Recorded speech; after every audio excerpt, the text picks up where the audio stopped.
Darkness shrouded the night, as if it had swallowed every trace of light. The moon was hidden behind thick black clouds, leaving only dimly flickering stars in the sky. Rizal could feel his heart racing as he walked alone on the winding path through the lush trees. He didn't know what awaited him at the end of the road on the outskirts of the quiet, deserted village. The village houses were all dark, with only the glow of fires in the hearths. People were inside, enjoying the warmth of their homes and sipping on hot soup.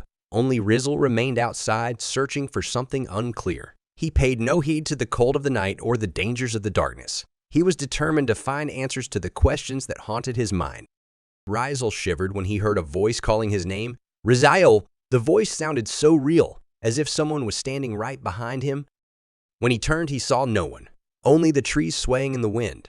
Who was calling him, and what did they want from him? Rizal was startled when he saw a distant figure waving at him. It appeared to be a beautiful young woman in a long white dress. Unable to contain his curiosity, Rizal couldn't resist approaching the figure. He ran as fast as he could, paying no attention to his surroundings. He just wanted to see the woman's face, hoping she might provide answers to the mysterious situation. Rizal felt terrified when the figure suddenly transformed into a long-haired, terrifying, ghostly apparition, commonly known as a Kuntilanak. In fear for his life, Rizal ran as fast as he could to save himself from the malevolent spirit. That night continued to haunt Rizal. He found it difficult to sleep as he stared at the ceiling of his room, fearing the white-dressed figure that had suddenly turned into a Kuntilanak. Rizal's curiosity about the figure that had frightened him every night grew. He wanted to know who this entity was that disrupted his peace. Rizal decided to investigate the history of his village. He started gathering information from the village elders about the mystical stories of the past. One day, Rizal went to the outskirts of the village to meet an elderly resident named Pakindang. Pakindang's story sent shivers down Rizal's spine. It turned out that Pakindang had also encountered the same woman in a white dress 20 years ago while he was tending to his goats. Rizal followed the clues provided by Pakindang and delved deeper into the village's history. He discovered an old, dilapidated house at the edge of the wild forest. Its walls were weathered with age, but traces of footsteps remained in the dusty ground around it. Rizal felt a sense of dread as he entered the gloomy yard. In an instant, he caught a glimpse of the past. He saw a young woman with a sad smile standing at the doorstep of the rundown house. Rizal brushed away the dry leaves covering the ground, searching for something hidden beneath. Suddenly, he felt something hard and cold beneath his fingers. He pulled his hand back and saw an old, cracked, and moss-covered tombstone. Rizal shivered, but his curiosity was greater. He gently brushed off the dirt and tried to read the faded inscription. Restu Cartini, 1910-1930. The name Cartini pierced Rizal's heart. He remembered the young woman who had haunted him, the woman named Cartini, who had tragically died due to unrequited love. A woman who couldn't find peace in the afterlife because of her lingering grudges and sorrows. A woman who now demanded that Rizal pay her a debt with his life.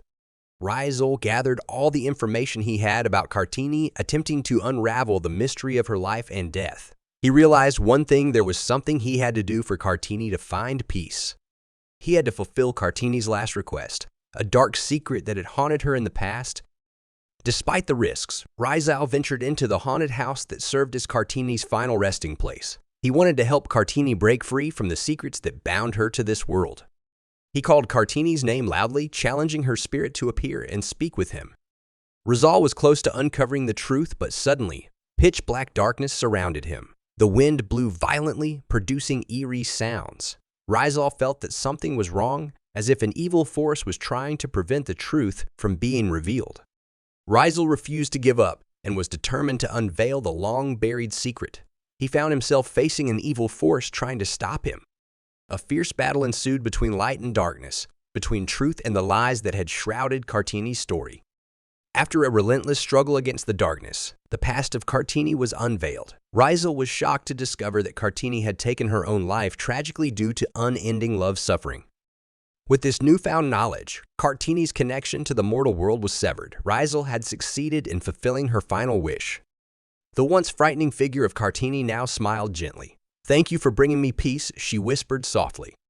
A bright light then welcomed Cartini's departing soul. Rizal could only smile as he watched the spirit finally find freedom. He had learned that even in the darkest of times, there is hope for a brighter future. And that is the remarkable story of Rizal's unforgettable encounter with a ghostly being named Cartini. teaching us about the presence of both darkness and light within the human spirit.